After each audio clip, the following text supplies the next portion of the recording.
On February 14, 2014, 17-year-old Elena Patrusheva left home, telling her parents she was going to a birthday party in a newly built neighborhood called Parkovy. She was last seen boarding a minibus with her boyfriend, Kirill Plankov. It was the last time anyone saw her alive.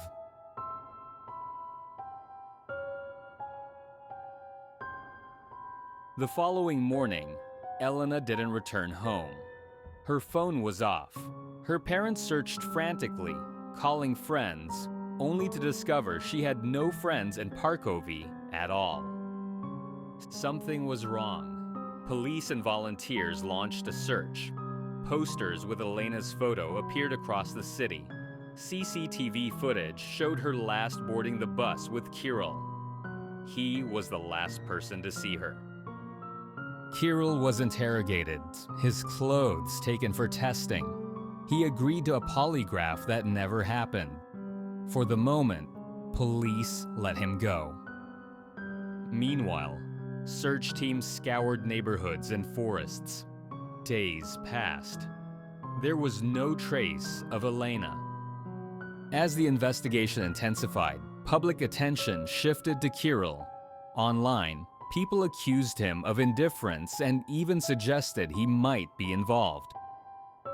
Under pressure, Kirill responded online. 80% of my time I spend with the police, helping the investigation. Any wrong word from me could turn my help into a prison term. If you want information, ask the investigators. The post shifted opinion. Some now defended him. He's already suffering. His girlfriend is missing. But doubts lingered. Investigators tried everything, checking Elena's social media, her private messages, the last signal from her phone. They confirmed she had indeed been in Parkovy, but after that, the trail ended. Her family was desperate. Her mother didn't sleep. They even turned to fortune tellers. By the fifth day, with no hope of finding her alive, investigators formally opened a murder case. Public anger returned to Kirill. Old photos of him surfaced, posing with gas masks, with cash, appearing to cook unknown substances. He was linked to an infamous nightclub video years earlier, showing him filming a bizarre scene of naked revelers. This fueled even more suspicion and gossip about him in the community. On the seventh night of the search, volunteers found a woman's coat in the forest. It looked like Elena's. The next day, Kirill posted online. He wrote that it was their 5-month anniversary, begging Elena tearfully to come back.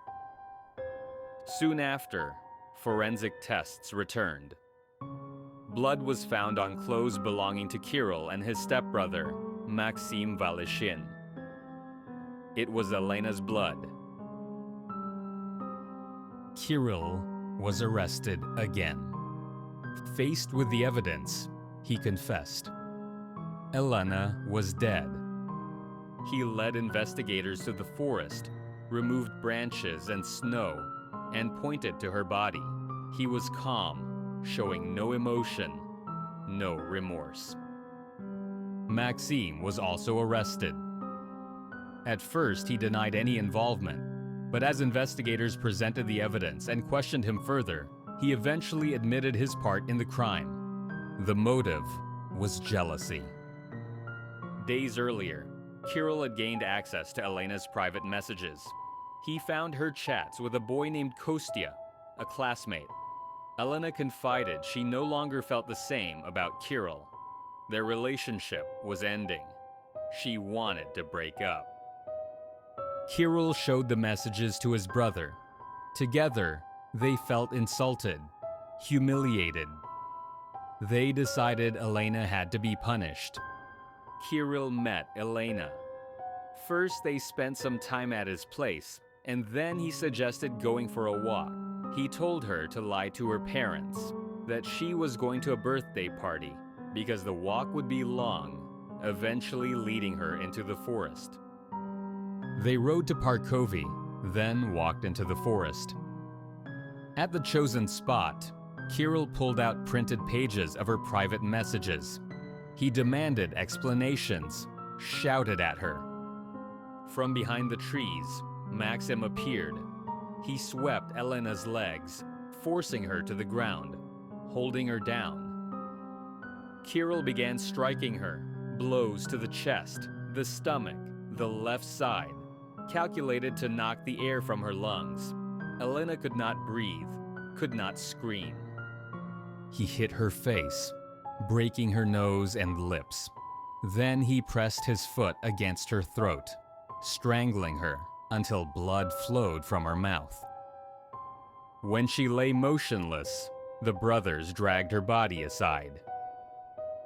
Kirill stomped on her neck, crushing the bone to be sure she was dead. They covered her body with branches, took her phone, took money from her purse, and left. That night, they returned home and drank with friends, laughing, celebrating. During investigative reenactments, the brothers mocked the victim. When asked to demonstrate how he beat Elena, Kirill laughed. "How am I supposed to show you if I'm handcuffed to the cop?" When asked why she hadn't screamed, they sneered. "We hit her so she couldn't breathe. How could she scream?" The cruelty shocked even seasoned investigators. Days later, Kirill's hacked social media revealed more. A list of more than 200 girls he had dated, with intimate photos and details, boasts about drugs, even a message hinting at the crime. By June 2015, the case went to trial. The Chelyabinsk Regional Court sentenced Kirill Plankov to 17 years and Maxim Vanishing to 16 years, both in strict regime colonies. They were ordered to pay compensation to Elena's family. Some refused to believe jealousy was the real motive. Volunteers suggested another version, that the brothers were involved in drug trafficking, and Elena had discovered something she wasn't meant to see. Perhaps she was silenced as a witness. This theory, however, was never pursued officially.